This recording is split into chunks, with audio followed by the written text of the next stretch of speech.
Allotment आपको पता चल गया नहीं पता क्लासेस तो नेक्स्ट वीक से दिख रहा है।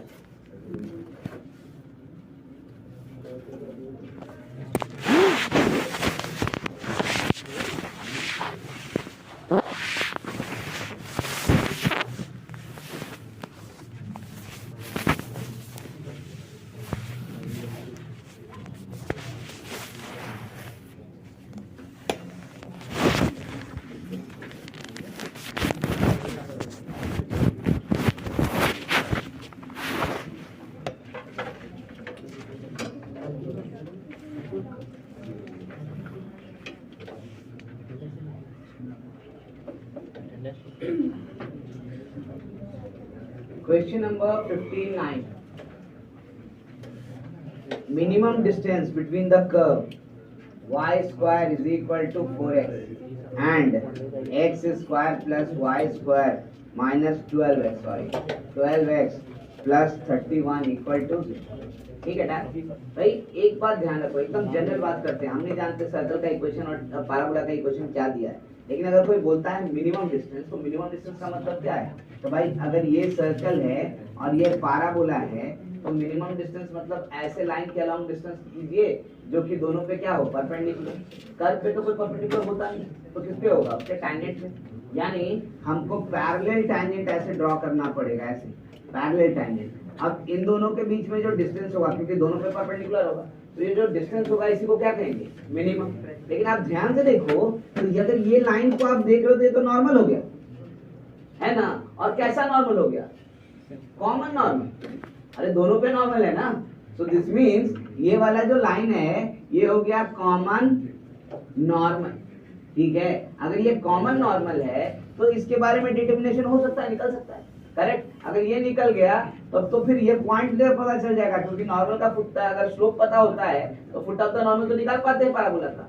अगर ये पॉइंट पता चल गया तो यहाँ से सेंटर का डिस्टेंस निकालेंगे। किसका डिस्टेंस निकालेंगे? सेंटर का। और क्या माइनस करेंगे? खत्म, मिनिमम डिस्टेंस आ जाए। ठीक है, तो स्टार्ट हम वैसे ही करते हैं, बाद में आपको फिगर के जरिए दिखाएंगे कि क्या मतलब है, कैसे है, यानी स्पेसिफिक इक्वेशंस के साथ। लेकिन कॉन्सेप्ट यही है भाई, कोई भी इक्वेशन आया काम तो यही करते हैं, करेक्ट ना। तो क्या करें, तो लिखते हैं, देखो equation of normal to y square is equal to 4x with slope n। हम लिख रहे हैं, क्या लिखेंगे बताओ जरा सा। तो y is equal to mx minus 2m minus m cube, equation 1, correct. लेकिन ये स्लोप, ये नॉर्मल किस पर है? सर्कल पे भी, करेक्ट ना, तो उसके सेंटर से पास करेगा ना। ठीक है, तो भाई 1 is normal to circle also implies passes through center। Centre क्या है जल्दी बताओ, सेंटर क्या है? 6,0। So it is 6,0। लिख देते हैं यहाँ से, ये तो 0 हो गया, ये 6 हो गया, तो I can write this implies 0 is equal to 6m minus 2m minus m cube। So this value is nothing but m cube minus 4m equal to 0। So m is equal to 0 2 minus 2। तो भाई दो value, एक value नहीं आया, दो value भी नहीं आया, कितना वैल्यू आया? 3। भाई 3 वैल्यू क्यों आ गया? आपको मिनिमम निकलता तो निकलना ही चाहिए आपका। भाई एक्चुअली क्या दिक्कत है इसमें, तो फिगर के थ्रू समझो, शायद ये बात समझ में आ जाए। पैराबोला और सर्कल दोनों ड्रॉ करते हैं। सर्कल को अगर ध्यान से देखो तो इसको x माइनस 6 का whole square plus y square is equal to क्या लिखेंगे? ये नहीं लिखेंगे, और 5 लिख दिए, तो 5 लिखेंगे, है कि नहीं। तो रेडियस कितना है? √5 है ना। प्लॉट करते हैं इसको, करेक्ट, और पैराबोला को प्लॉट करते हैं, तो यू विल रियलाइज कि भाई सर्कल जो है वो कुछ ऐसे है, देखो ऐसे, ठीक है, ये सर्कल है, ये सेंटर है 6,0 और पैराबोला कुछ ऐसे।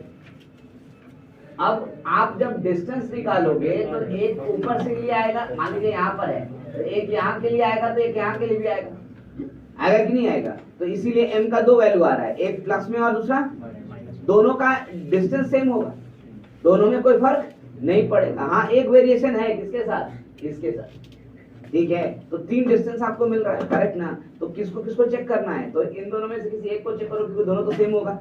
एक प्लस में है और दूसरा माइनस में, और एक चेक करो कौन वाला, तो 0 वाला, करेक्ट ना। तो हम क्या निकाले बताओ, तो foot of the normal on parabola, correct ना। So we are going for foot of normal at parabola, है ना। वैसे भी किसी भी पॉइंट से 3 नॉर्मल हो सकता है पॉसिबल, वो तीनों नॉर्मल आपको दिखा है, करेक्ट ना। सो नॉर्मल आपको इसी तरह से चलेगा। तो क्या लिखेंगे भाई, तो पहला वाला इसको लिखते हैं वर्टेक्स V, इसको लिखते हैं P, इसको लिखते हैं Q। तो वर्टेक्स क्या हो जाएगा देखो तो जरा सा, तो आई कैन राइट कितना होता था am² माइनस 2m, ये ना था। तो वर्टेक्स V कितना हो गया ये बताओ जरा सा, तो m का वैल्यू 0, तो 0 कामा ये ना होगा, ठीक है। नेक्स्ट वन वर्टेक्स के साथ P निकालते हैं, तो P का वैल्यू कितना होगा, तो A है हमारे पास कितना, तो 1, और M का वैल्यू कितना ले रहे हैं, तो 2, तो कितना हो जाएगा, तो 4 कॉमा 1 और 2 2 जा 4, तो -4, ठीक है। P का वैल्यू 4 कॉमा -4 मतलब उल्टा हो गया, करेक्ट ना। और Q का वैल्यू कितना आ रहा है, तो Q का वैल्यू आ जाएगा 4 कॉमा 4, ठीक है। तो आई थिंक हम लोग नाम गलत रख दिए हैं, इसको 4 कर लो और इसको क्या कर लो -4, हमारे लिए काम सही हो जाए, ठीक है। Now we can go for the minimum distance. तो मिनिमम डिस्टेंस कैसे निकालेंगे, तो इसका नाम दे देते हैं, कुछ नाम रख के क्या रख देते हैं, सी रख देते हैं, ठीक है। तो I can see I am writing minimum distance that is equal to CP minus radius, ठीक है। CP क्या होगा, तो यहाँ से लिख रहे हैं हम लोग, अच्छा पहले CP लिख रहे हैं, CP ना होगा यहाँ पे, वर्टेक्स के साथ है ना। तो CB कितना होगा, तो CB I can C 6 minus radius कितना है √5, इसका आ गया 6 माइनस √5। यहाँ कैलकुलेट करते हैं, तो यहाँ पे भी मिनिमम डिस्टेंस कितना हो जाएगा, तो it will B CP minus radius. तो CP कितना हो जाएगा, तो रूट अंडर कितना है, तो 6 माइनस 4 यानी कि 6 माइनस 4 का स्क्वायर और प्लस 4 का स्क्वायर माइनस √5, ये कितना हो गया देखो तो ये हो गया 2 का स्क्वायर यानी कि 4 और प्लस 16 यानी कितना हुआ 20, तो 2√5, तो 2√5 माइनस √5 यानी ये कितना दे दिया √5, ठीक है। कौन छोटा है देखो, तो ये वाला कि ये वाला, √5 छोटा है, तो वही आंसर होगा, ठीक है। यहाँ से क्या आएगा, तो वही आंसर आएगा, देखो ना यहाँ 4 का स्क्वायर किया तो -4 का भी करोगे तो क्या बदल जाएगा, ठीक है, वही तो बात क्या है। So minimum distance is √5।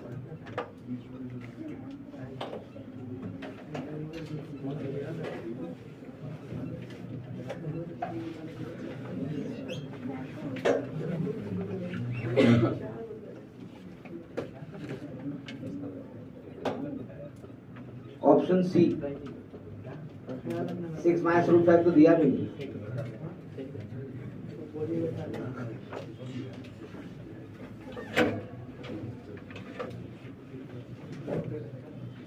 But actually में ऑप्शंस में देना चाहिए था 6 माइनस √5, तब तो जस्टिफाई होता ना कि आप कैसे सेलेक्ट कर रहे हो, तब दोनों आंसर नजर आते हैं।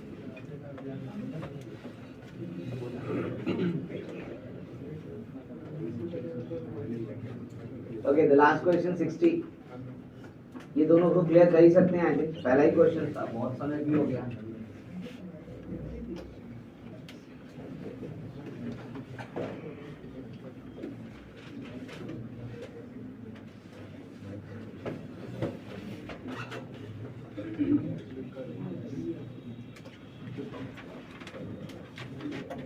Question number 60. Normals drawn to the parabola y square is equal to 4x at the point where it intersected by the line. Points where intersected by the line at the point P. The another normal drawn from the point P is what? अच्छा इसका कहने का मतलब ये है कि ये parabola है y square is equal to 4x.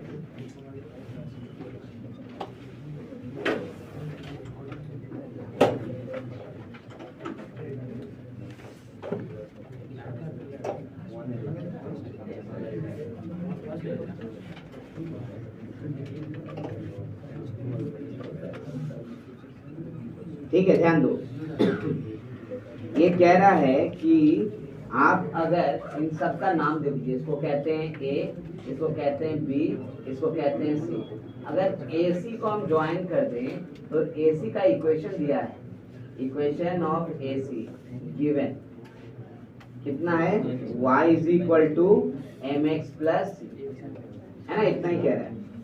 ठीक है, नाउ द थिंग इज कि आपसे पूछ रहा है कि b का कोऑर्डिनेट क्या होगा, b का कोऑर्डिनेट क्या होगा ये बताओ।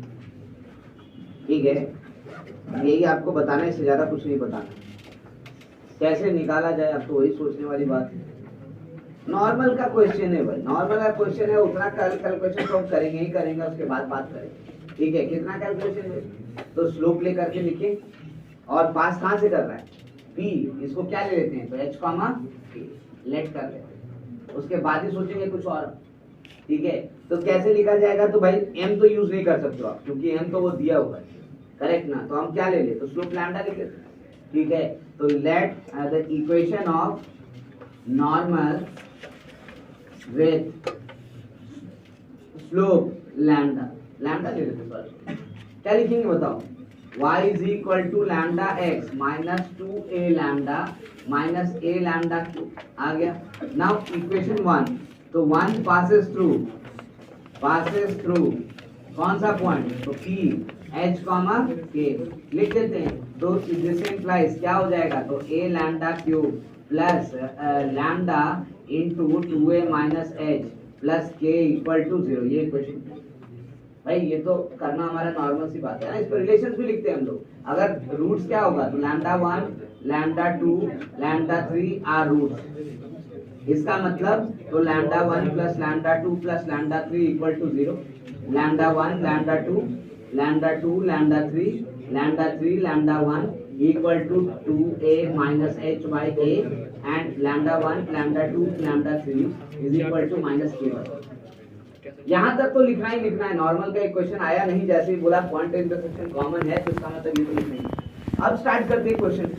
तो भाई ध्यान से देखिए, हमें क्या दिया हुआ है, तो इसका इक्वेशन दिया हुआ है एसी का, एसी का स्लोप तो निकाल सकते हैं, इक्वेशन भी निकाल सकते हैं, कैसे, तो भाई डेफिनेटली यहाँ से तीनों रूट्स में से एक रूट किसके लिए होगा, ए के लिए, दूसरा रूट किसके लिए होगा, बी के लिए, और तीसरा किसके लिए होगा, सी के लिए, करेक्ट ना। तो अगर हम कहते हैं कि slope of PA is equal to lambda 1, इसका मतलब A का कोऑर्डिनेट कितना हो जाएगा, तो A lambda 1 square comma minus 2A lambda 1। अगर slope of PC is equal to lambda 3, तो मतलब C का कोऑर्डिनेट कितना हो जाएगा, तो A लैम्डा 3 का स्क्वायर माइनस 2A लैम्डा 3, होगा कि नहीं होगा। B अच्छा निकालेंगे, B भी लिख लेते हैं वहां से, ठीक है, लिख ही लेते, चलो slope of PB is equal to lambda 2, इसका मतलब b का कोऑर्डिनेट हो जाएगा a lambda 2 square minus 2a lambda 2, है ना। तो भाई b का कोऑर्डिनेट तो हम पूछा था हमसे, लेकिन लैम्डा 2 आपने माना है, लैम्डा 2 उसने दिया नहीं है, तो लैम्डा 2 एलिमिनेट करेंगे तभी आंसर आएगा। कैसे एलिमिनेट करें, तो अब इंफॉर्मेशन किसका दिया, देखो स्लोप दिया हुआ है, किसका स्लोप दिया हुआ है, ac का, तो पहले स्लोप निकालते हैं, slope of ac, slope of ac जो हमने कैलकुलेट किया उससे निकालते हैं, क्या लिखेंगे, minus 2a lambda 1 minus lambda 3 by a lambda 1 square minus lambda 3 square. कुछ कैंसिल होता दिखा दे, क्या कैंसिल हो रहा है, a कैंसिल हो रहा है, और क्या कैंसिल हो रहा है, लैम्डा 1 माइनस लैम्डा 3, तो क्या मिलने वाला है बताओ, minus 2 time lambda 1 plus lambda 1 plus lambda, क्या मिलेगा। But tell me one thing कि लैम्डा 1 प्लस लैम्डा 3 को तो यहाँ से रिप्लेस कर सकते हैं हम लोग, किसके टर्म में, माइनस लैम्डा 2, लेकिन माइनस तो है ऊपर, वो भी क्या हो जाएगा, cancel. So we are getting this value is equal to 2 by कितना हो जाएगा, लैम्डा आएगा ना। बट गिवन है हमारे पास, गिवन है कि स्लोप ऑफ AC जो है वो कितना है, m, देखो लिखा है, तो इसका मतलब आप ये कह रहे हैं कि 2 बाई लैम्डा 2 m है, तो इसका मतलब तो लैम्डा 2 का वैल्यू कितना होगा, तो 2 बाई, प्रॉब्लम क्या था, लैम्डा 2 ही ना, तो b का कोऑर्डिनेट लिखिए ना, क्या था b का कोऑर्डिनेट बताओ, यहाँ से लिखा हुआ था ना, देखो क्या लिखे, तो a लैम्डा 2 स्क्वायर यानी कितना हो जाएगा, तो 4a by m square comma minus 2a lambda 2, तो माइनस 4a बाई क्या हो जाएगा, आ गया देखो, यही तो पूछ रहा। नॉर्मल वाले क्वेश्चंस में वहां तक तो अप्रोच लेना ही लेना पड़ेगा, उसके बाद ही आप आगे बात कर सकते हैं, क्योंकि सामने दिखेगा तब तो कुछ बोलेंगे नहीं, तो फिर याद से कितना करेंगे।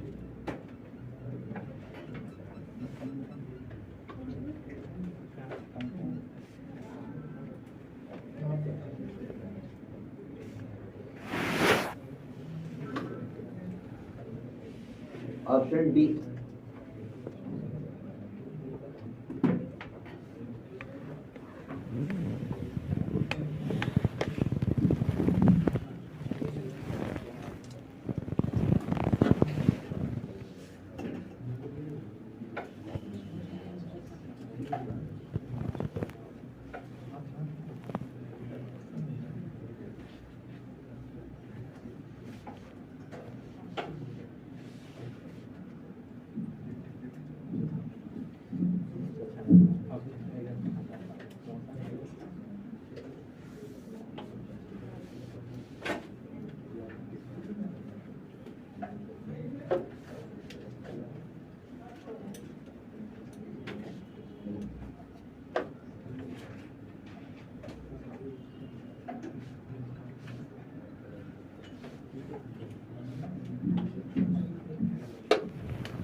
आई होप पैराबोला का डिस्कशन हम लोगों का खत्म हो गया। अब बचा इलिप्स और हाइपरबोला। इलिप्स तो बहुत कम लोगों ने बनाया है, हाइपरबोला तो क्या मैंने पूछा ही नहीं। क्या बताओ, हिम्मत नहीं हो रहा पूछने का, तुम बोल रहे हो।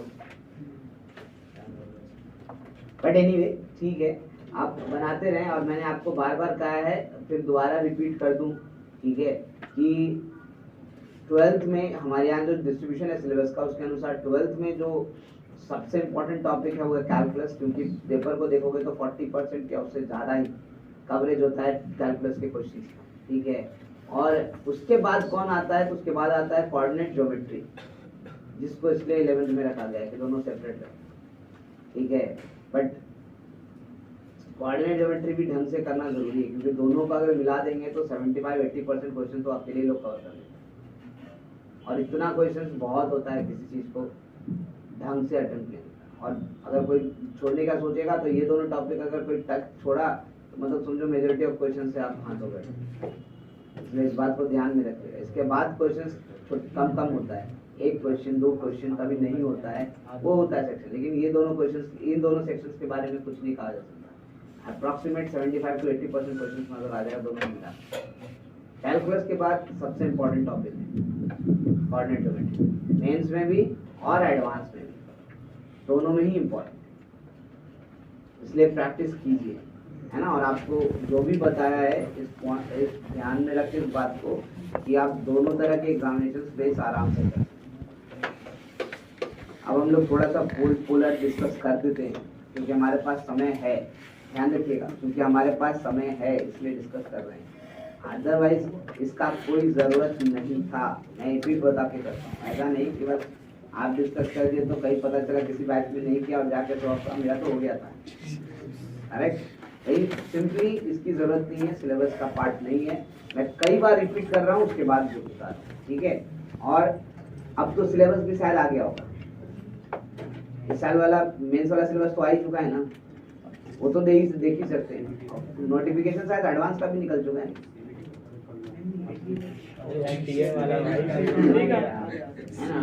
आप उसके सिलेबस को भी देख सकते हैं, आपको अंदाज मिल जाएगा कि मैं क्या कह रहा हूँ, ठीक है। ये दोनों कभी सिलेबस में रहा ही नहीं, और ना कभी क्वेश्चन आया है, इसलिए ज़्यादा टेंशन की जरूरत नहीं है। बट हाँ, ये श्योर रखिएगा कि ये सिर्फ और सिर्फ इसलिए दिया गया आपके मॉडल में क्योंकि बहुत लोग जो है ना, इनके अलावा भी एग्जाम्स देते हैं, करेक्ट ना। तो इनके अलावा जो एग्जामिनेशन हैं उनके लिए तो नई गारंटी क्या है, ठीक है, कि नहीं आएगा, इसलिए दिया जाता है। क्या पूरा का पूरा न्यूज़ इन्फॉर्मेशन ही आया था, टेंटेटिव लिस्ट।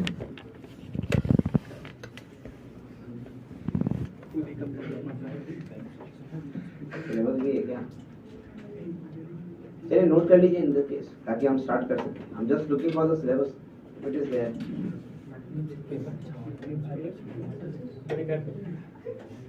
नहीं है।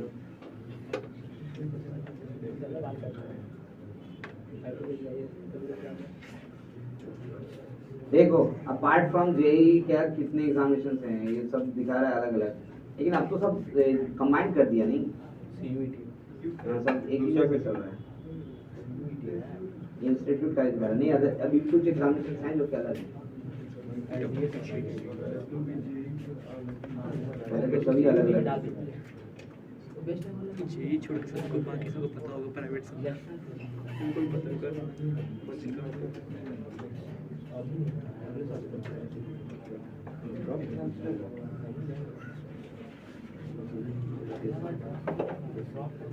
देखो यहाँ पे लिखे ही हुआ है different various engineering entrance examination this JEE mains JEE advance, उसके बाद क्या हो रहा है तो बिटसैट, टीटीयू, वीआईटी, एनएसआईटी, ठीक है, ये सारे बहुत सारे एग्जामिनेशन जो अलग अलग हो रहे हैं, करेक्ट।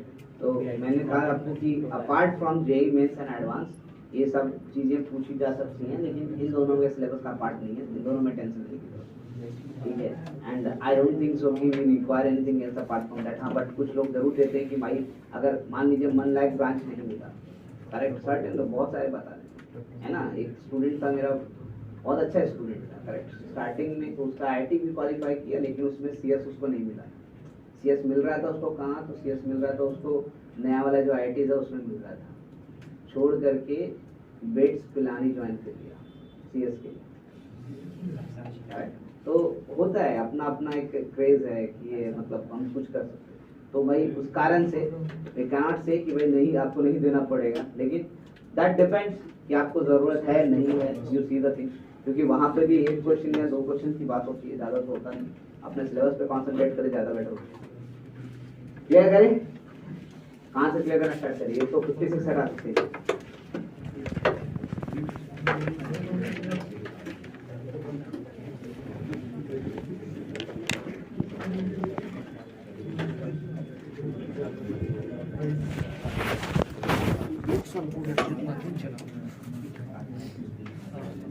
इसका वाईफाई ऑफ हो गया क्या?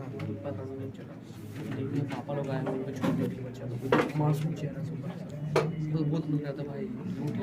डेफिनेटली आप अब खुद को वेल इन्फॉर्म्ड रखना की जरूरत है। हालांकि इन्फॉर्मेशन तो आपको मिल ही जाता है हर बार में, लेकिन थोड़ा सा कोशिश रखिएगा, क्योंकि 12th में काम ज़्यादा है, सिलेबस ज़्यादा है ही, तो प्रैक्टिस तो बनेगा ही, और प्रैक्टिस वाला टॉपिक है सबका सब, है ना।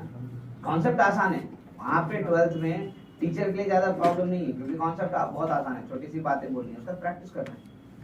और प्रैक्टिस अगर आप पिछड़ेंगे तो वो दिक्कत होगा। जैसे यहाँ 11th में कहते थे ना कि अच्छा आप पढ़ाइए ना, हम पीछे पीछे प्रैक्टिस कर रहे हैं, करेक्ट ना, बाद में कर लेंगे प्रैक्टिस इसको, तो 12th में नहीं करेंगे, अगर किया तो गड़बड़ा जाएंगे आप, मैं बार बार कह रहा हूँ, इसलिए साथ साथ प्रैक्टिस करना है, ठीक है। और अलॉन्ग विथ हमारा सिलेबस जैसे ही कैलकुलस खत्म होता बता रहा है, आपको प्रीवियस ईयर पे लग जाना है, खास करके एडवांस मीन्स तो आप करते ही चल रहे हो साथ साथ, ठीक है ना। एडवांस पे रीजन ये क्योंकि सिलेबस खत्म होते होते अक्टूबर एंड नवंबर एंड कर जाएगा, उसके बाद मुश्किल से आपके पास 15-20 दिन का समय नीचे बचेगा, जिसमें आप फुली रिलैक्स रहोगे कि भाई आप ना इधर टेंशन है ना उधर टेंशन। उसके बाद स्कूल स्टार्ट कर देगा प्रॉब्लम, यानी आपका स्टार्ट हो जाएगा प्री बोर्ड, आपका स्टार्ट हो जाएगा प्रैक्टिकल वर्क्स, आपका स्टार्ट हो जाएगा बहुत सारा काम, ठीक है।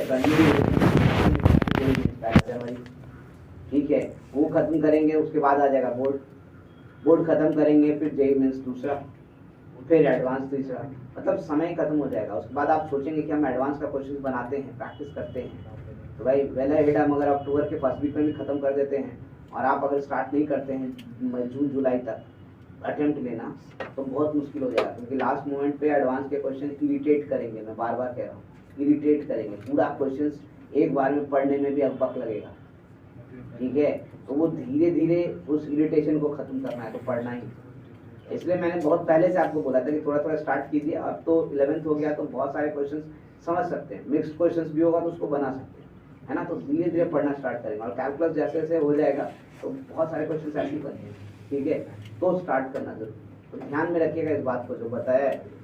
ऐसा नहीं कि लास्ट आवर पे छोड़ दीजिए कि हम मेंस तक तो कर ही रहे हैं पूरा, एडवांस वाला बाद में देख लेंगे, बाद में नहीं मिलेगा सब, है ना। और ये इंफॉर्मेशन से एकदम दिमाग में बैठा के रखिए, बाद के लिए कुछ नहीं छोड़ना है, बाद के लिए समय छोड़ने की कोशिश करेंगे परेशानी में पड़ेंगे, और ये बहुत पहले आपको बता देगा, इसलिए आप आज बोल रहे हैं उसके बाद तो रिसफल हो जाएगा, करेक्ट ना। तो आई डोंट नो कि भाई कितने लोग के साथ हम रहेंगे, किसके साथ नहीं रहेंगे, लेकिन इस बात को जरूर से ध्यान में रखिएगा कि प्रैक्टिस सबसे इम्पोर्टेंट है और प्रीवियस ईयर उससे भी ज्यादा इम्पोर्टेंट है।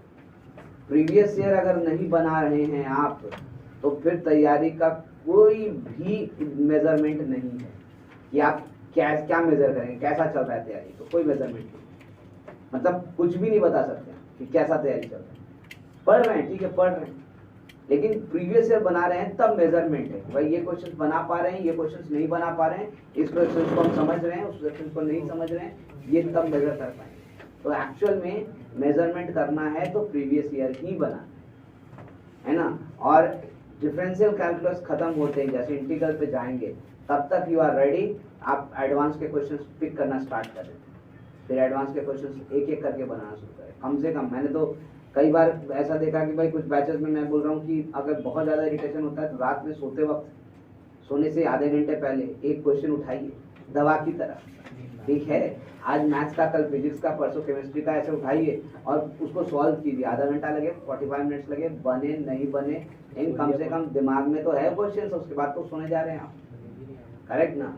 एक हफ्ता लगेगा, 10 दिन लगेगा, लेकिन अल्टीमेटली आप उसमें कनेक्ट होंगे, और जब होंगे कनेक्ट तब फिर क्वेश्चन बनने लगेगा, ठीक है। तो इस बात को ध्यान में रखिएगा। आपको तो बहुत पहले से हम लोगों ने स्टार्ट करवाया है, तो मेंस आई थिंक मेंस में तो किसी को दिक्कत नहीं होगा। एडवांस कितने लोगों ने स्टार्ट किया था? कुछ लोगों ने एडवांस का स्टार्ट किया, तो चलना चाहिए। जिन्होंने नहीं किया था मैं उनके लिए स्पेसिफिकली जानबूझ के बोल रहा हूँ, ध्यान रखिएगा, टालिए नहीं चीजों को, अब तो बिल्कुल ही नहीं टालिए, ठीक है। कुछ सिलेबस और उसके बाद तो टालने का कोई मतलब जरूरत ही नहीं है, उसके बाद अगर टाले तो और गड़बड़ हो जाए, ठीक है। Okay, will talk about pole and polar, ठीक है। पोल क्या है, पोलर क्या है, हम लोग ये देखना चाहते हैं, करेक्ट। फिगर कुछ भी हो, इसमें दो बातें हैं स्पेसिफिकली। पहले तो डेफिनेशन पार्ट जो आपको समझाएं कि है क्या चीज, फिर कैलकुलेट कैसे करते हैं उसको भी दिखाएं, ठीक है। तो एक्चुअली ये लाइन है, करेक्ट, इसको हम लोग पोलर कहेंगे। कब कहेंगे पोलर? तो अगर इस पे कोई पॉइंट लीजिए और कोई कर्व दिया हुआ है, मान लो पैराबोला ही लिख रहे हैं या सर्कल लिख रहे हैं, चलो पैराबोला ही ले लेते हैं, है ना। तो भाई इस पे अगर कोई पॉइंट लेते हैं और ये यहाँ से हम पेयर ऑफ टैंजेंट्स ड्रॉ करते हैं, करेक्ट ना। तो ये जो पेयर ऑफ टैंजेंट्स है, कॉर्ड ऑफ कॉन्टैक्ट बनेगा ना, करेक्ट। ये कॉर्ड ऑफ कॉन्टैक्ट अगर पॉइंट यहाँ पे भी लो तो यहाँ से जो कॉर्ड ऑफ कॉन्टैक्ट बनेगा वो एक स्पेसिफिक फिक्स्ड पॉइंट से पास करेगा, फिक्स्ड पॉइंट से पास करेगा, करेक्ट ना। ये जो फिक्स्ड पॉइंट है, देखो ना मैं दिखा रहा हूँ, जैसे यहाँ से टैंजेंट बनाते हैं, एक टैंजेंट बनेगा इस तरफ, करेक्ट ना, एक टैंजेंट बनेगा इस तरफ। अब इन दोनों को ज्वाइन करते हैं तो देखो इस पॉइंट से पास करेगा, ठीक है ना। तो ये पॉइंट क्या हो गया? तो फिक्स पॉइंट। आप यहाँ पे पॉइंट बदलते जाओ इस लाइन पे, करेक्ट। उससे जितने भी कॉर्ड ऑफ कॉन्टैक्ट बनेंगे सबके सब कॉर्ड ऑफ कॉन्टैक्ट कहाँ से पास करेंगे? तो इस फिक्स पॉइंट से। इस फिक्स पॉइंट को ही हम लोग क्या बोलते हैं? तो पोल। इसको क्या बोल रहे हैं हम लोग? पोल। और ये लाइन को हम लोग क्या बोल रहे हैं? जिस पर ये लाइन, ये पॉइंट चल रहा है जहां से कॉर्ड ऑफ कॉन्टैक्ट बना रहे हैं, उसको हम लोग बोलते हैं पोलर, ठीक है। तो भाई पोलर और पोल का मतलब क्या हुआ? तो pole is a fixed point through which all the chords, correct ना, ऑल द कॉर्ड, जितना भी कॉर्ड पास करेगा, है ना, ठीक है, उनका जो एंड पे आप टैंजेंट्स बनाओगे, ठीक है, वो टैंजेंट्स जहां इंटरसेक्ट करेगा उसका जो पॉइंट ऑफ, जो उसका लोकस होगा, that will be a straight line and that is known as polar, ठीक है। उल्टा बोले तो the straight line, the polar is a straight line from which the point, from which the chord of contact drawn to the curve passes through a fixed point and that fixed point is known as pole। यानी यही बात होगा कि आपसे question में पूछेगा क्या, तो या तो पोल देगा तो पोलर पूछेगा, या तो पोलर देगा तो पोल पूछेगा, ठीक है ना। मैं दोनों ही का कैलकुलेशन आपको समझाता हूँ कैसे करेंगे। बहुत डिफिकल्ट चीज नहीं है, बहुत आसान बातें हैं, बट स्किप करने का सिर्फ एक मेजर रीजन है कि आप डाइवर्ट ना हो, बस और कुछ, है ना। हम स्टार्ट करते हैं कैसे कैलकुलेट करेंगे। तो भाई हम कर रहे हैं पहला काम, टू कैलकुलेट पोलर। पोलर किसको कह रहे हैं हम लोग? लाइन। पोल किसको कह रहे हैं हम लोग? पॉइंट। ध्यान रखोगे। तो गिवन क्या होना चाहिए? तो गिवन होना चाहिए पहला तो कर्व और दूसरा होना चाहिए पोल। पोल यानी P, हम लोग लिख लेते हैं इसको x1, y लिख लेते हैं। कर्व कौन सा लिया जाए आप बताओ? अब तो चार कर्व आपके पास है ना, सर्कल, पैराबोला, एलिप्स, हाइपरबोला। कौन सा कर्व ले लिया जाए, कहाँ से स्टार्ट करें, कौन सा ले लिए, सर्कल ले लिए।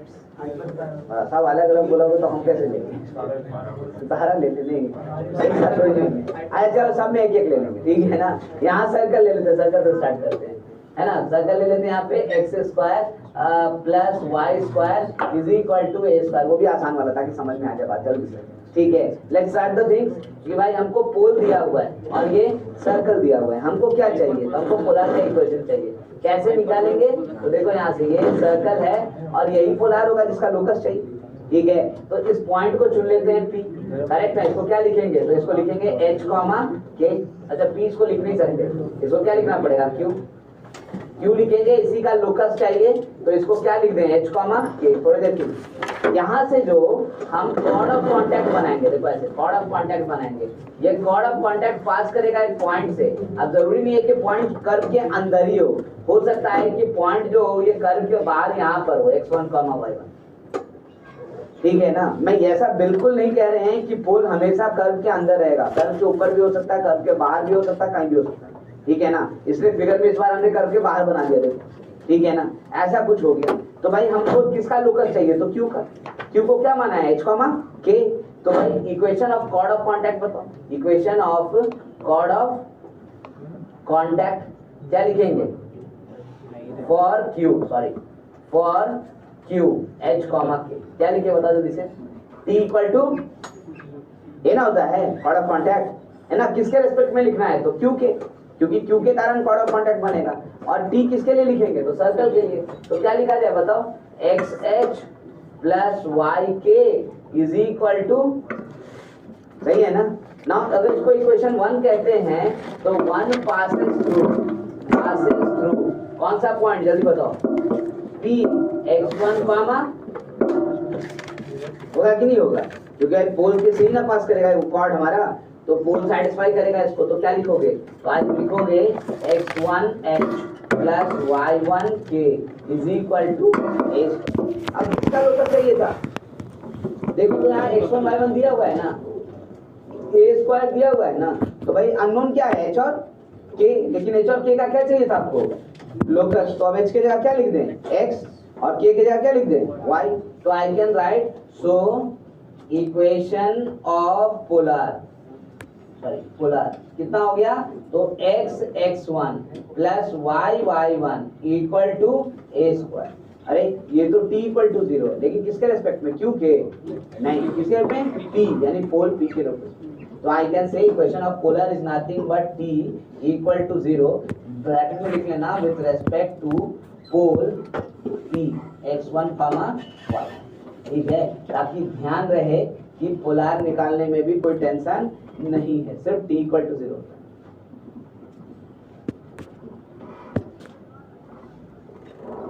अब तो जो कोई भी कर लेते तो क्या फर्क पड़ता है, वैसे ही आता है ना, कोई फर्क ही नहीं है।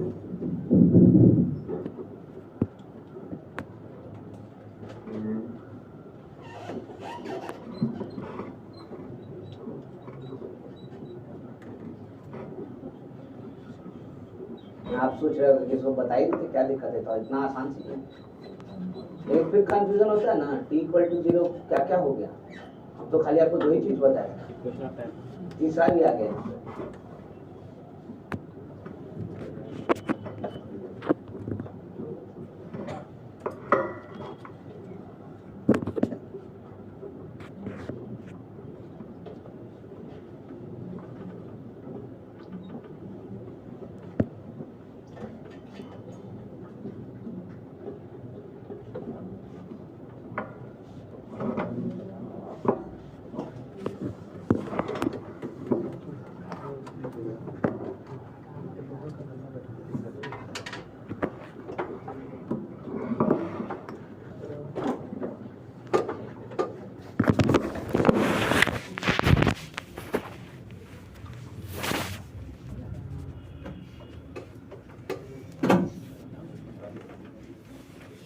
To calculate पोल, इस बार पोल निकाल ले, है ना। उसका बाद एक आध क्वेश्चन जो फंसा हुआ था आपका, जिसको बोले थे छोड़ दो, पोस्टपोन कर दो, रहने दो, है ना, वो सब भी देख लेंगे, ठीक है। तो उसके बाद फिर डायमीटर मैंने जब बताया था तब बता, लेकिन ध्यान में रखिएगा मैं बार बार बोल के बता रहा हूँ, ऐसा नहीं कि इसका प्रेशर ले लीजिए भाई अब इसका क्वेश्चन सुन सुन के बनाना स्टार्ट कर रहे हैं, कोई जरूरत नहीं है, नॉट रिक्वायर्ड, काट दीजिए, टेंशन मत लीजिए, क्योंकि जितना करना है वही तो अभी नहीं किए। एक्स्ट्रा की तो बात ही बात बेकार है ना, तो पहले उसको कीजिए जो सिलेबस का पार्ट है, उसके बाद देखा जाएगा। पोल को कैलकुलेट करना है तो क्या क्या गिवन होगा यहाँ पे, कब कैलकुलेट करेंगे बताओ। तो पहला तो कर्व और दूसरा क्या होगा तो पोलर। पोलर का इक्वेशन लिख लेते हैं Lx plus My plus n equal to, लिख लिया। अब कर्व, अब डाउटफुल थिंग क्या ले लिया जाए, चलो पैराबोला ले लेते हैं, क्योंकि पैराबोला तो प्रैक्टिस किया ही है ना आपने, ठीक है।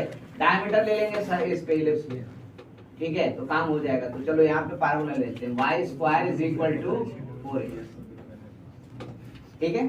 स्टार्ट करते हैं कैसे निकाला जाए। तो भाई डेफिनेटली अब ये हमारा पैराबोला है, देखो ये पैराबोला है और आई वांट, नहीं देखो आप एक्सिस बना देंगे तो दिक्कत हो जाएगा, क्योंकि फिर आप जज करने लगोगे कि Lx प्लस My को पॉजिटिव होना चाहिए, निगेटिव होना चाहिए, इसलिए एक्सिस नहीं बनाएंगे। पैराबोला है, ये लाइन है, करेक्ट ना, पोलर जो दिया हुआ है। हमको क्या चाहिए, तो यहाँ पर से पॉइंट चुनते हैं, इससे हम लोग टैंजेंट्स निकालेंगे, ऐसे कॉर्ड ऑफ कांटेक्ट निकालेंगे और इसका फिक्स पॉइंट निकालेंगे। फिक्स पॉइंट इसी को कैलकुलेट करना है ना। तो भाई एक काम करते हैं, यहाँ आर्बिट्ररी एक पॉइंट चुनते हैं। कैसे चुनेंगे भाई, पोलर पे, ये पोलर है, ध्यान रखोगे ये क्या चीज है तो पोलर है, इसका इक्वेशन तो दिया हुआ है ना, तो इस पे पॉइंट चुनते हैं। कैसे पॉइंट चुनिएगा, तो चलिए एक्स कोऑर्डिनेट हमको नहीं जानते हैं, तो एक्स कोऑर्डिनेट को हम h लिख लेते हैं, y कोऑर्डिनेट k लिख लेते, नहीं क्यों लिखेंगे k, पता है ना इस लाइन पे है पॉइंट, तो k का वैल्यू तो निकाल सकते हैं हम लोग, किसके टर्म में, h, तो हम उसी के टर्म में लिखेंगे उसको। क्या लिखे बता जरा सा, तो minus LH minus n by क्या, सही है, करेक्ट ना। ये कर लेते हैं अज्यूम, लेट यहाँ पे पैरामीटर क्या है, where h is the parameter. नहीं आपने h को पैरामीटर कैसे बोल दिया, हमको ये जानना है, क्योंकि वो वैरी कर सकता है ना, हमने कोई फिक्स थोड़ी किया है। h क्या है, वैरी कर सकता है, लेकिन h वैरी करेगा तो बाकी सब भी तो वैरी करेगा, प्लेन y कोऑर्डिनेट है ना, अकॉर्डिंगली हमारा काम होगा, करेक्ट ना, h इज द पैरामीटर। अब क्या करें, तो I can write equation of chord of contact किसके रेस्पेक्ट में, तो विद रेस्पेक्ट टू t, ठीक है। क्या लिखेंगे बस जल्दी बताओ, तो t इक्वल टू 0, t लिखते हैं, क्या लिखेंगे, y square equal to 4x, तो y1 और y1 कितना है, तो minus LH minus n by m is equal to 2a time x plus h, सही लिखे, देखो कॉर्ड ऑफ कांटेक्ट का इक्वेशन सही है ना। I can show you one thing कि भाई आपका जो कॉर्ड ऑफ कांटेक्ट है एक्चुअली एक फैमिली ऑफ लाइंस दिखा रहा है, देखो कैसे, तो पैरामीटर क्या था h। अच्छा मैं इसको बंद कर देता हूँ भाई, अगर किसी को दिक्कत होगा तो बताना, ये बीच में हल्ला करता है।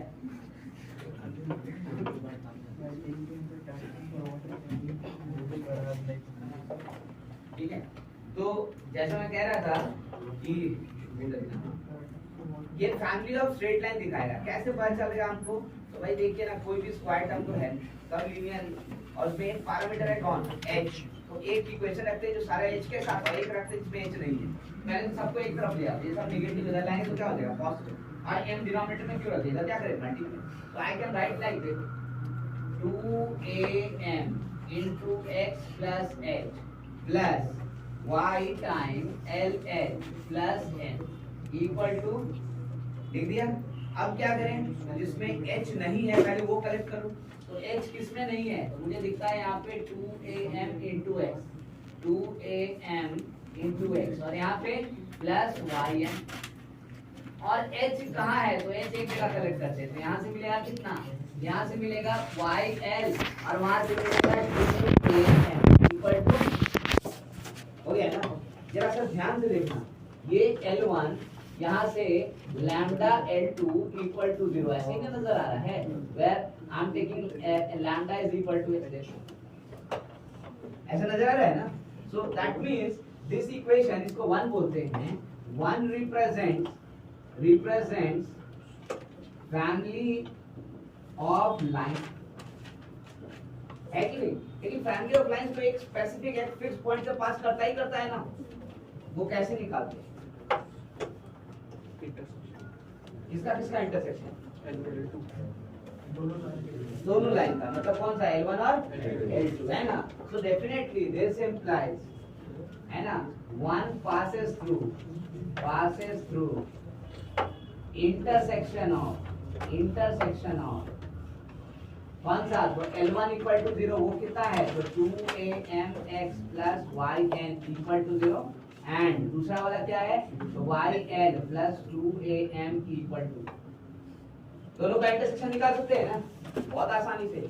y कोऑर्डिनेट तो यहीं से निकल गया, देखो ना, y इक्वल टू कितना था, -2am/l निकल गया. अब ये वैल्यू उठा के यहाँ रख देते हैं, तो इसका मतलब क्या हो गया, तो इसका मतलब 2amx कितना हो जाएगा, तो यहाँ y का वैल्यू रख देंगे तो हो जाएगा कितना, तो -2amn/l इक्वल टू 0. देखो 2am कॉमन लेके हटा सकते, तो इसका मतलब x का वैल्यू कितना हो गया, तो n/l, यानी पोल जो हुआ हमारा वो कितना आ गया भाई, तो n/l कॉमा -2am/l. देखो ये आ गया.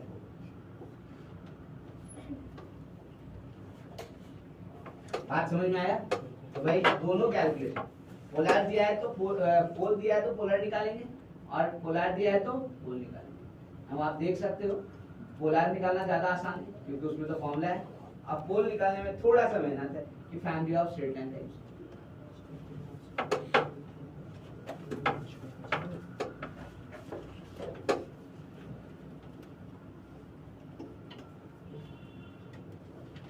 सबसे पहले कहाँ स्किप किए थे हम लोग इसको, सर्कल में ना.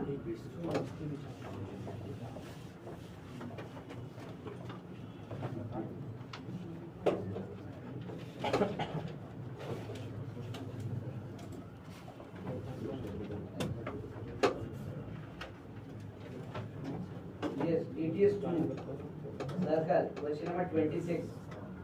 देखो तो बना सकते हैं क्या?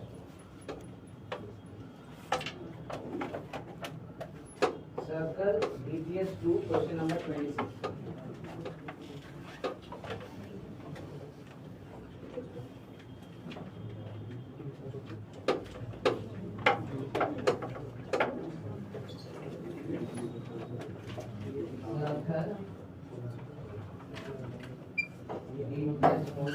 Question number 26.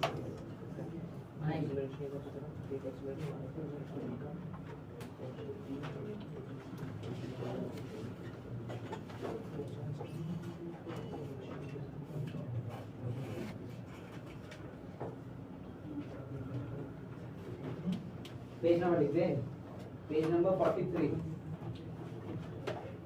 Page number 43.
Parabola में है ही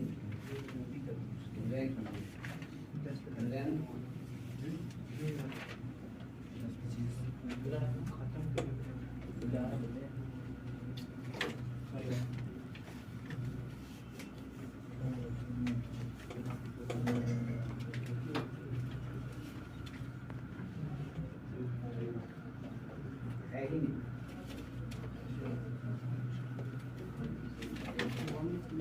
एक ही क्वेश्चन दिख रहा है हमको, वह question number 26।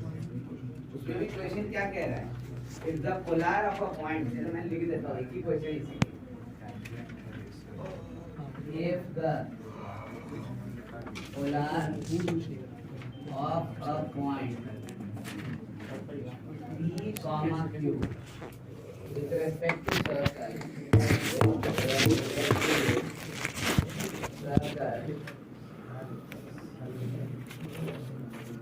x square plus y square is equal to a square.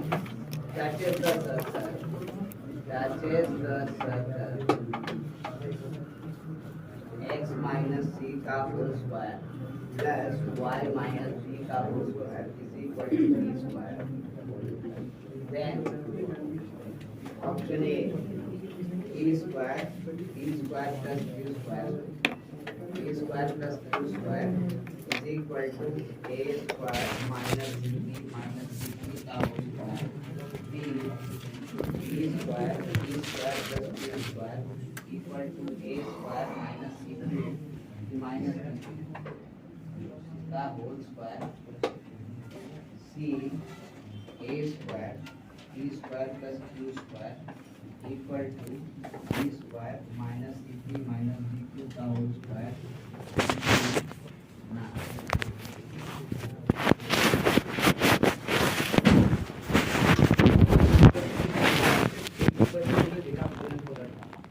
मैंने हमको देखा कि नहीं हो सकता है, एक आधा हो, लेकिन मुझे जहाँ तक दिखता है 12 तक डिस्कस किए हैं, सर्कल से लेकर के एक ही क्वेश्चन है दूसरा।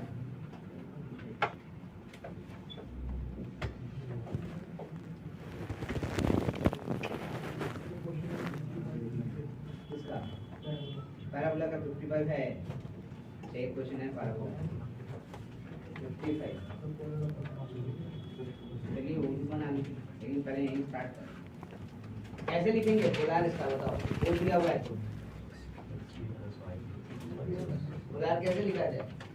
वी कैन सी कि भाई पोलर लिखेंगे तो हमारे पास फॉर्मूला था, क्या लिख देते हैं? P equal to with respect to what? तो पोल तो दिया है P, Q, तो लिखते हैं इक्वेशन ऑफ पोलर इसको हटा दो।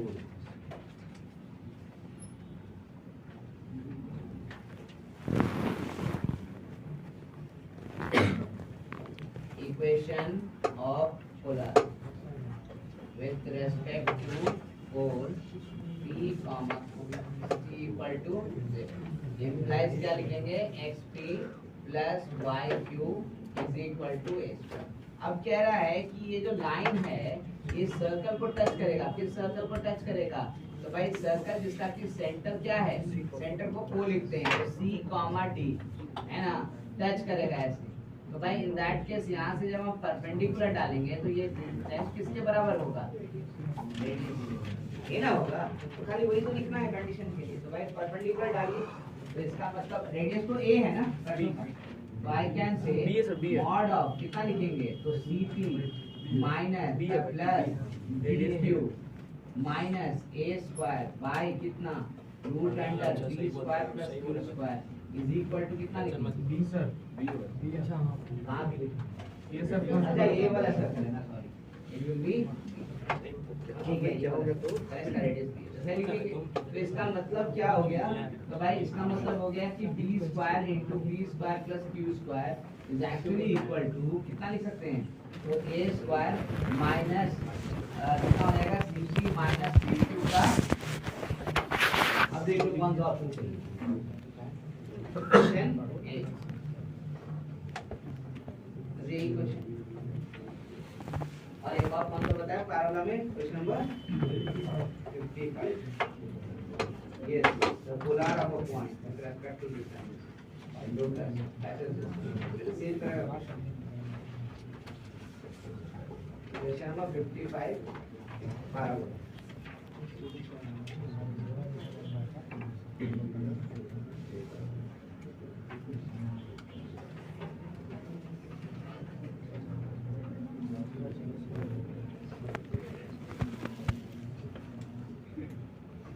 Question number 55 parabola. है ना, TTS 4. TTS क्वेश्चन क्या कह रहा है?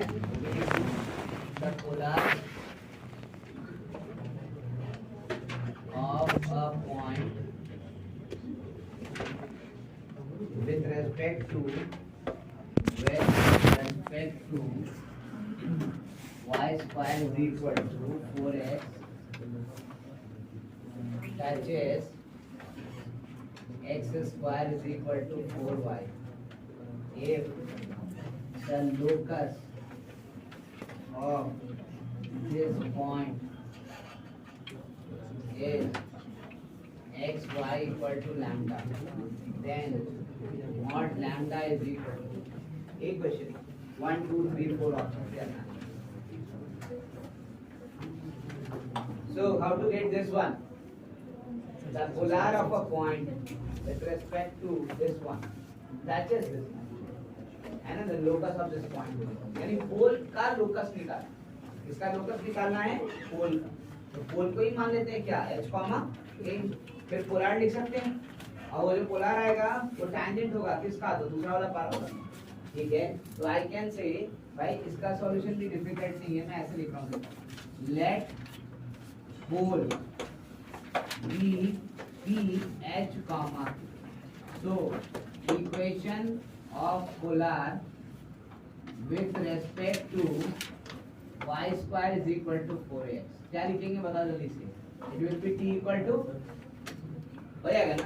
अब t इज इक्वल टू 0 लिखेंगे तो क्या लिखेंगे, तो y k is equal to 2a time x plus h. ठीक है, now I can see this is 1 given है कि 1 is tangent to x square is equal to 4. ये गिवन है, तो भाई दो तरीके से कर सकते हैं. वहां से y का वैल्यू उठा के फिर रख देते हैं, पार्टिकल बन जाएगा x में, x नॉट इक्वल टू 0. या तो फिर उसका स्लोप पता है ना, देखो उसी स्लोप के साथ टैंजेंट लिख देते हैं, दोनों कंपेयर कर लेंगे, कांस्टेंट को आंसर आता है. ठीक है, तो एज यू विश आप क्या करना चाहते हैं बताइए. स्लोप से. चलिए ठीक है, तो इसका स्लोप कितना दिख रहा है देखो. तो 1 को पहले लिख लेते हैं हम लोग. 1 को हम लिखेंगे, तो I can see y is equal to 2ak x plus 2ah by k.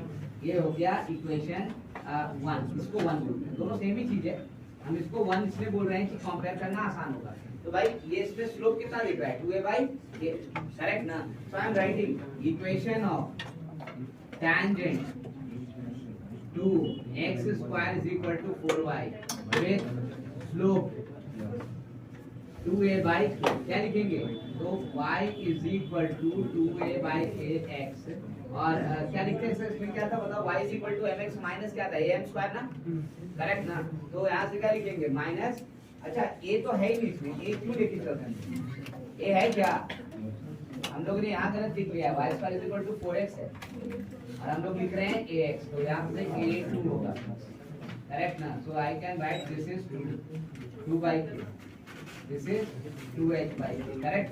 अब यहाँ से स्लोप हमारा क्या हो गया, तो 2 by k. यहाँ भी हम लोग इसको सुधारें, it will be nothing but mx minus am square. तो ये 1 है, तो I can right m square, यानी m स्क्वायर. और m कितना लिखना है, तो 2a by k. तो y is equal to 2 by kx minus 4 by m a k square. ये हो गया. Now 1 and 2 are same equations. 1 and 2 represent same equations. So I can say 1 equal to 2. इसका क्या हो जाएगा, तो वहाँ पे कांस्टेंट है 2 by k, और यहाँ कांस्टेंट है -4 by k स्क्वायर. इसका मतलब हमारे पास क्या आ गया, तो देखो दोनों साइड से एक k कैंसिल होगा. So we are getting hk is equal to -2. ये ना यार, लोकस किसका निकालना था, h और k का. तो h की जगह आप क्या लिखे, x, और k की जगह क्या, y. तो लोकस निकालना था, तो इसको लिख सकते हैं हम लोग कितना, तो xy इज इक्वल टू -2, यही लोकस आ गया। अब क्वेश्चन क्या कह रहा है कि भाई ये तो लैम्डा के बराबर होगा, लैम्डा कितना -2, तो मॉड लैम्डा कितना 2, आंसर इज 2।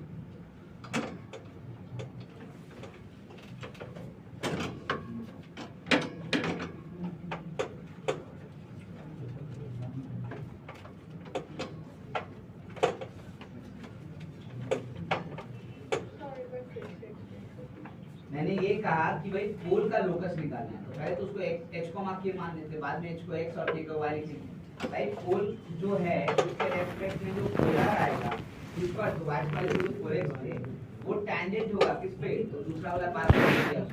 तो पहले तो पोलर निकाल लिया मैंने, देखो देखिए so the equation of polar with respect to y पर जो फोरेक्स क्या होगा t इक्वल टू 0, वो हो गया हमारे पास yk is equal to 2 into x plus h। अब द थिंग इज कि यहाँ से हमको स्लोप पता है कितना है, तो 2/k। अब इसी स्लोप के साथ हम टैंजेंट लिख दे रहे हैं किस पे, तो x square equal to 4y। तो x square equal to 4y पे अगर हम स्लोप m के साथ लिखते हैं इक्वेशन, तो क्या लिखते हैं y is equal to mx minus am square, तो ये तो 1 है तो माइनस m स्क्वायर, करेक्ट ना। अब m का वैल्यू हमको क्या रिप्लेस करना है, तो 2/k, मैंने 2/k रिप्लेस कर दिया। देखो इक्वेशन 2 रेडी हो गया, y is equal to 2x/k minus 4/k square. अब थिंग इज कि 1 और 2 दोनों सेम होना चाहिए, करेक्ट। तो दोनों का कांस्टेंट देखो y का कोएफिशिएंट 1 है, x का कोएफिशिएंट क्या इक्वल होना जरूरी है, कांस्टेंट, कांस्टेंट इक्वेट कर दिया। तो रिलेशन आ गया h और k में, क्या आया, तो h * k is equal to -2। लेकिन लोकस चाहिए था किसका, h और k का, तो h की जगह x और k की जगह y, तो xy इज इक्वल टू -2। अब क्वेश्चन कह रहा है कि locus xy is equal to lambda आएगा, और हमारे पास लोकस के अंदर xy is equal to -2, so lambda का वैल्यू कितना हो गया, -2, है ना। अब क्वेश्चन पूछा है मॉड लैम्डा कितना होगा, इट विल बी, ठीक है।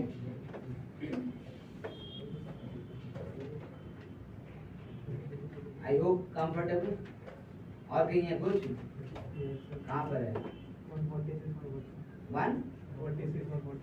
147, ये कितने आई बोला, तो बनाए नहीं इतना बनाया उसकी बात।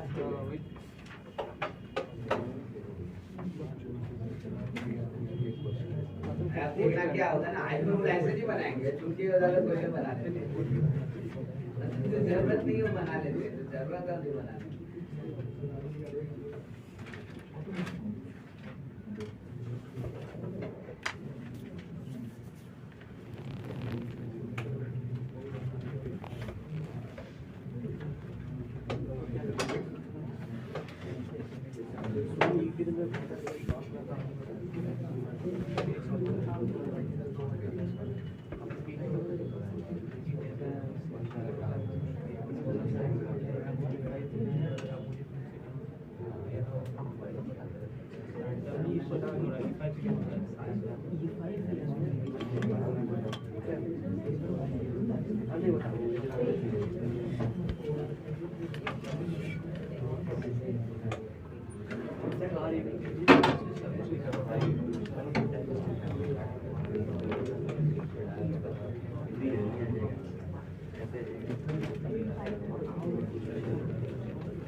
थोड़ा बातें सुन लो, एक और कॉन्सेप्ट है, उसको भी आप चाहें तो देख सकते हैं, हालांकि उसमें कोई बहुत कमी नजर आएगा, लेकिन फिर भी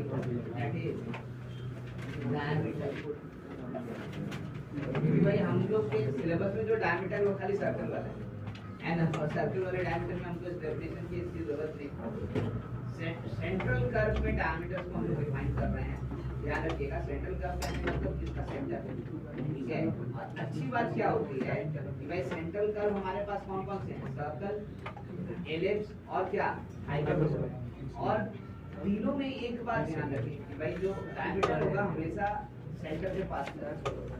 हमारा काम आधा तो ज्यादा नहीं करता, सर्कल में भी इसी डेफिनेशन, बट ओरिजिनल वो डेफिनेशन नहीं।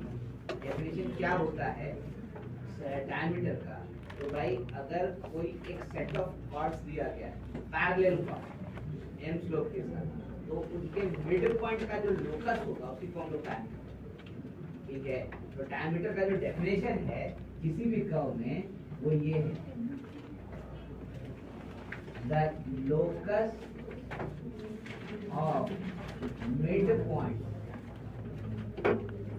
The locus of mid point of parallel chords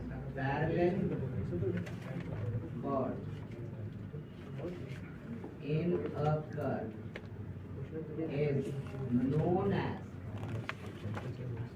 diameter of the specifically हम लोग नॉन सेंट्रल कर्व पे बातें नहीं करते हैं क्योंकि फिर सब कुछ अलग अलग नजर आएगा, कोई प्रॉपर्टी कॉमन नजर नहीं आएगा। तो सेंट्रल कर्व में बातें करते हैं, यानी इनके स्पेसिफिक में लिखेंगे तो कर्व की जगह रिप्लेस कर सकते हो सर्कल, कर्व की जगह रिप्लेस कर सकते हो एलिप्स, कर्व की जगह रिप्लेस कर सकते हो आयतन, है ना। तो तीन कर्व में आपके रिप्लेस कर, ठीक है। बट ध्यान में रखना है it is locus of mid point of parallel chord, ठीक है। सर्कल में तो आपको दिख रहा है मिड पॉइंट, किसी भी कॉर्ड्स का मिड पॉइंट निकालो, सबको ज्वाइन करो तो that will always pass through centre, correct ना। एलिप्स में भी वही बात होती है और हाइपरबोला में वही बात, करेक्ट ना। तो वो बात हुआ। अब हम यहाँ पर इक्वेशन निकाले फिर बात करते हैं, ठीक है। तो किसमें इक्वेशन निकाले हैं, तो हम अगर निकालते हैं इलिप्स क्या क्या चाहिए, पहले तो ये बात करें। तो आई कैन सी कि पहला चीज चाहिए कर्व, है ना। कर्व इसको हम लोग लिख रहे हैं x square by a square plus y square by b square is equal to 1 से ग्रेटर देन, है ना। और दूसरा चाहिए स्लोप ऑफ पैरेलल कॉर्ड, इसको कितना ले लें भाई, स्ट्रेट चाहिए ना पैरेलल कॉर्ड का, उसका स्लोप चाहिए, तब तो आप बताओ इसका लोकस मिड पॉइंट का क्या होगा, वो हमने करेक्ट ना। अब स्टार्ट करते हैं लिखना इक्वेशंस को, कैसे लिखा जाएगा। तो आई कैन सी कि भाई अगर ये एलिप्स है, अगर ये एलिप्स है, आप ये कॉर्ड्स ले रहे हो, ये कॉर्ड्स ले रहे हो, है ना। इसका स्लोप m है, इनके मिड पॉइंट का लोकस निकालना है, ठीक है। अब आई वांट टू नो कि भाई मिड पॉइंट का लोकस होगा क्या। तो भाई मिड पॉइंट को पहले मान लेते हैं, ठीक है। तो I can write this, let the mid point be p h comma, so the equation of chord with midpoint p h comma क्या होता है, इसका फॉर्मूला था सर। मिड पॉइंट दिया रहे तो कॉर्ड का equation t is equal to s, so we'll write t is equal to s। अब लिखिए जरा सर t का वैल्यू क्या है, लिखिए क्या लिखेंगे, it will be xh by a square plus yk by b square minus 1, ठीक है, is equal to h square by a square plus a square by b square minus, लिख सकते हैं। Now this is one represents line with slope, इसका slope बताओ, slope equal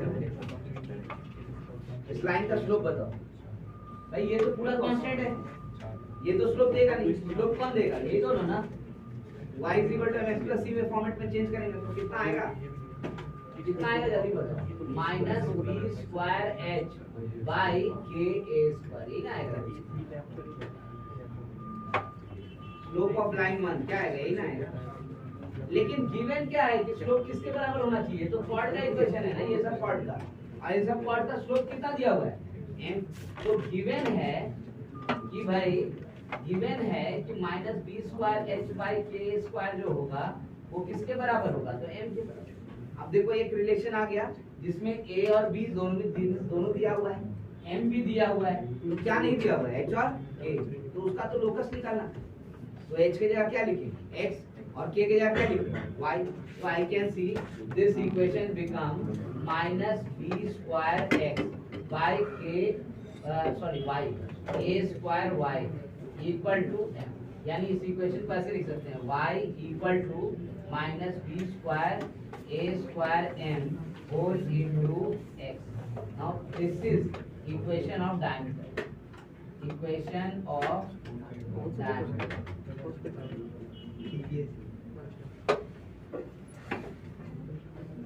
ठीक है। This is equation of diameter and you can see the equation of diameter passes through origin, है ना। origin मत बोलो, that will passes through the center of the what, ellipse, correct ना। भाई इसको एज अ नोट भी mention कर सकते हो।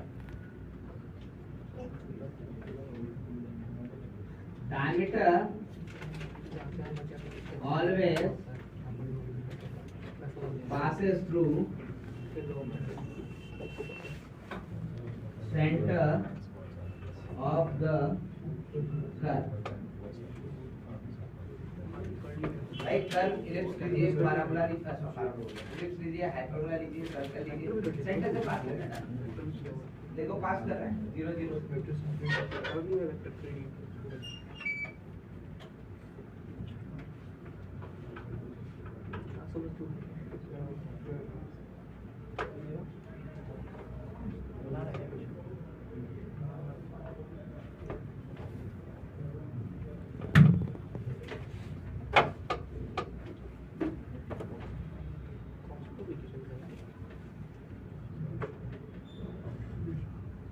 यहाँ पे एक कॉन्सेप्ट होता है conjugate diameter. Now what do we mean by conjugate diameter?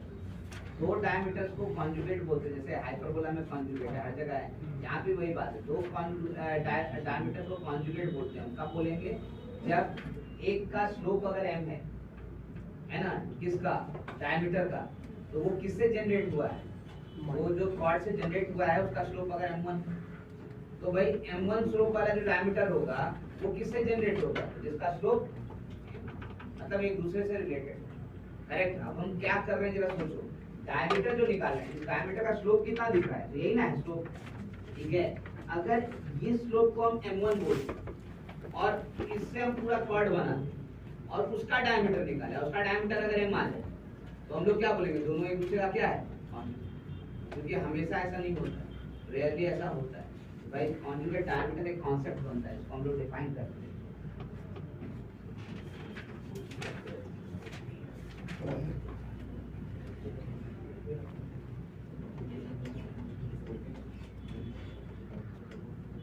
Conjugate diameter. The diameter with slope m1 and m2 to the ellipse. चलो ellipse लिख देते हैं। करेक्ट है, मैंने वही बातें करते हैं, ellipse लिख देते हैं।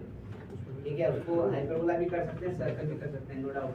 करेक्ट ना, but that will change accordingly the value. Correct ना, हम इलिप्स को फिक्स कर रहे हैं क्योंकि उसका जो कंडीशन होगा इलिप्स के साथ ही निकालेंगे। I can write the diameters with slope m1 and m2 to the ellipse are said to be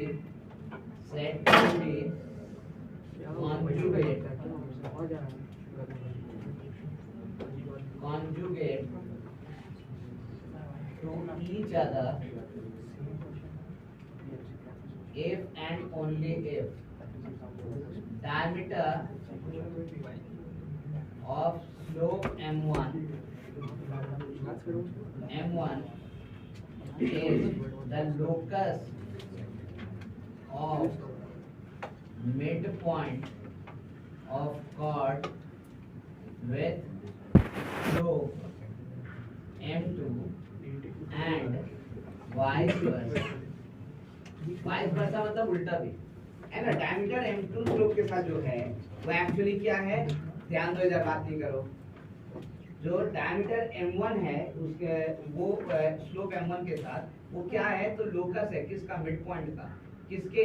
तो उस कॉर्ड का, उस सिस्टम ऑफ कॉर्ड का जिसका स्लोप कितना है? तो m2। और वाइस वर्सा मतलब अब m2 वाला डायमीटर, m2 स्लोप के साथ जो डायमीटर निकालेंगे वो किसका मिड पॉइंट का लोकस होगा? तो वो कॉर्ड का जिसका स्लोप क्या होगा? तो m1। मतलब एक दूसरे से निकाल सकते हैं, ठीक है। अब भाई यहाँ से रिलेशन देखो कैसे निकलेगा। तो भाई आपने कॉर्ड निकाल रखा है, equation of diameter, equation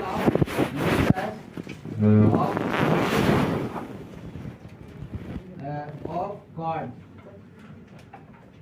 with slope m2 निकाल रहे हैं।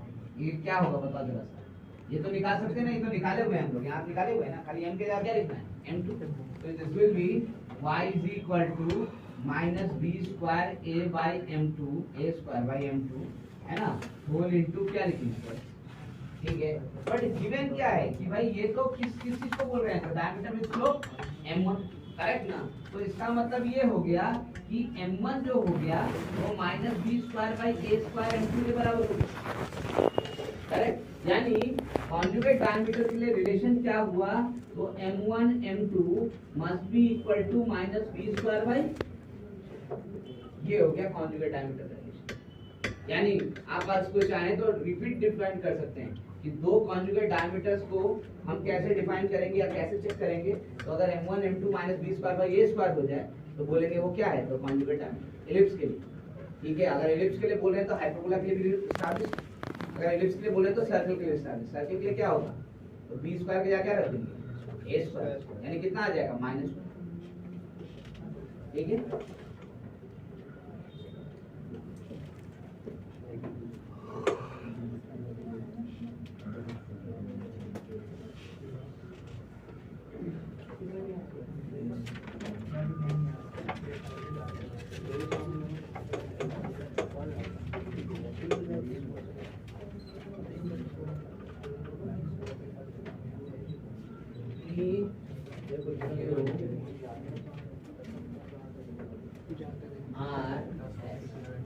if PQ and RS are conjugate diameters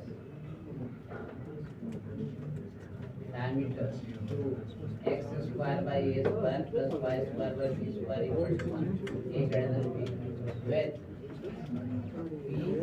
p theta, then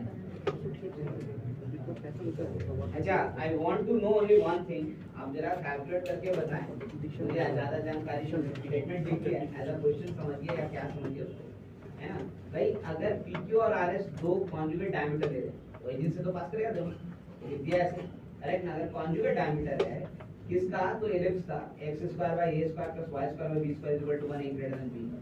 और अगर हम p का पैरामीट्रिक इसेंट्रिक एंगल तुमको दे दें, इसेंट्रिक एंगल क्या होता है समझते हो ना, पैरामीटर है ना। हाँ। तो अगर वो दे देते हैं p का थीटा, तो क्या आप हमको r का, q का, s का सबका निकाल के बता सकते हो, मतलब सबका इसेंट्रिक एंगल, तो वो निकाल।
खाली है उसका पूछ रहा है देखिए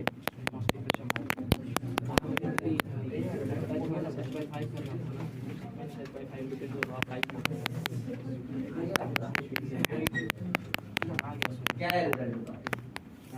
क्यू क्या हो, आर क्या हो, एस क्या हो?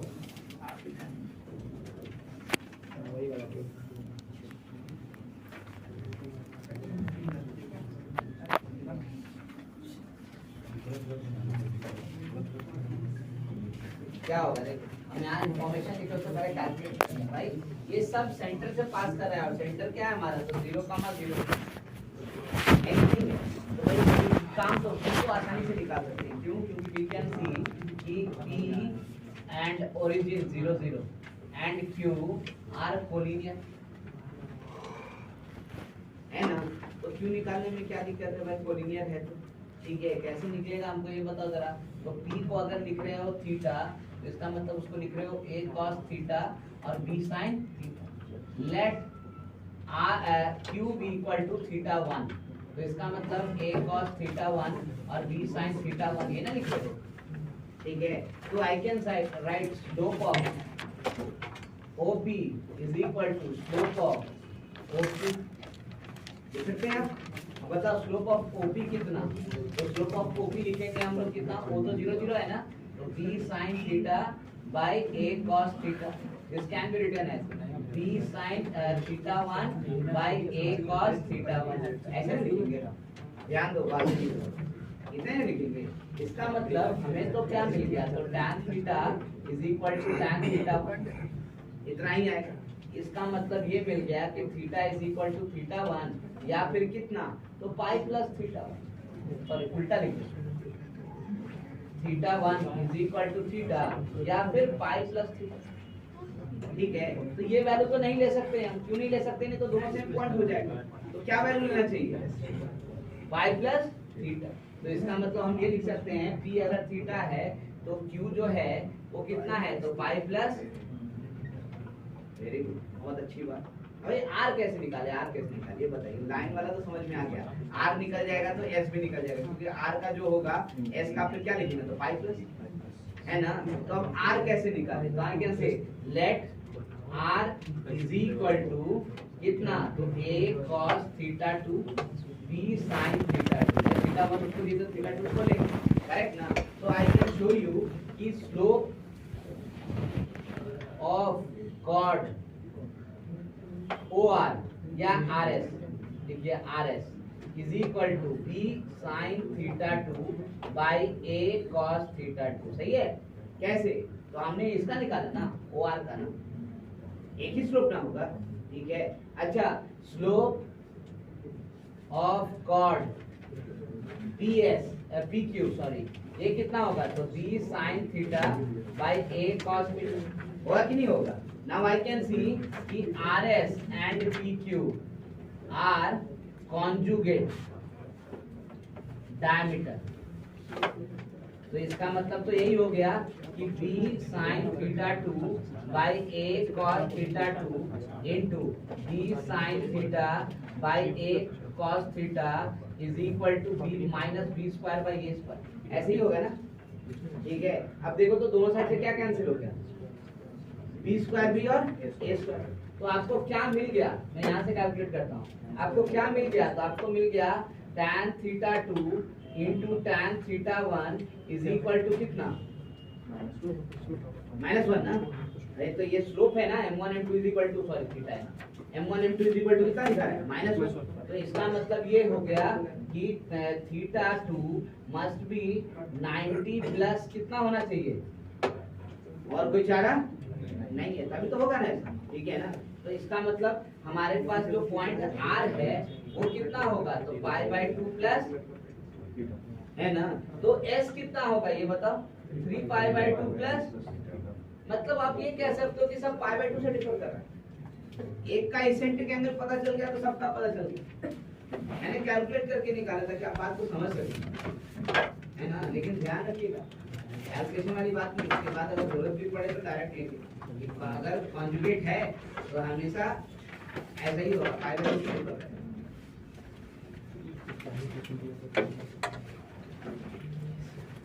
मैं तो पेपर में लेके आया था कि अगर जरूरत होगा तो फिर डिस्कस हो, लेकिन किसी को कोई जरूरत नहीं।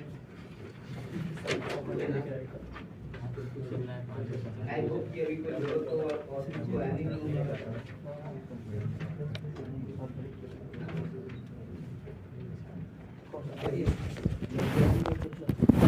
जैसे नेक्स्ट क्लास में अगर स्टार्ट वाले बैचेस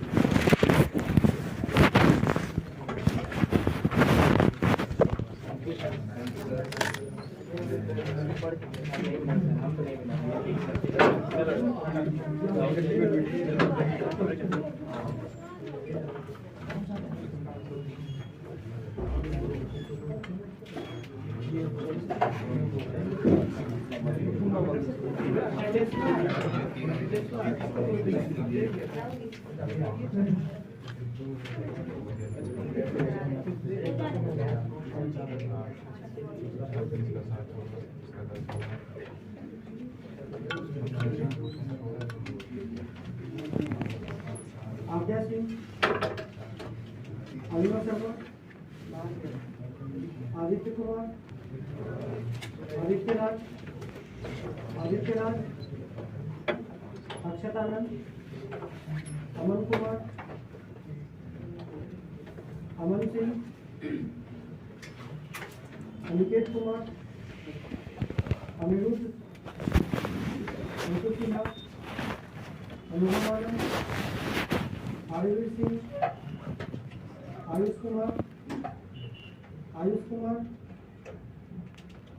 आयुष सुमन, गोविंद कुमार भारती, हर्ष श्रीवास्तव, हर्ष ठाकुर, जयेश प्रताप, क्षिति श्रीवास्तव, लक्ष्य आनंद, माधव, हेनरी मार्ट, निखिल कुमार, प्रांशु सिन्हा, प्रसून कुमार, प्रवीण कुमार, प्रियांशु शेखर, राहुल कुमार, ऋतुराज सिंह, साक्षी, संमित्रा सिंह, आकृति सिंह, शिवम कुमार, सिद्धांत सिन्हा, सुमन कुमार, कनिष्क राज, उत्कर्ष सहाय, उत्कर्ष सिंह, वंशिका राय, वर्तिका सामंत, विवेक प्रकाश, ज्ञानानंद कुमार,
नहीं नहीं नवीन को छोड़ ब्रदर साहिल से कोई बंदा अच्छा था गांधी दे नहीं ब्रदर था जो प्रिंसिपल न रहने के बावजूद वो घरवा में रहता था बाहर खाना रहता था सुनील के साथ दलाली करता सुनील से भाई क्रॉस अप खुदा बना रहे भाई ऐसे सुनील मार देंगे हम सुनील से ए मजनू का खुदा अरे मत सोच अरे जो पुलिस का लगा ऊपर सतीश के जो हमेशा वहाँ जब पार्किंग लॉट पे खड़ा रहता था अरे सुनील के गाड़ी साथ- बंद कराता था हाँ हाँ हाँ अरे जो सुनील से मिट्टी कोड़वाता था हल्का आप बताओ इसमें डी वाला कैसा करते पूछना है किसी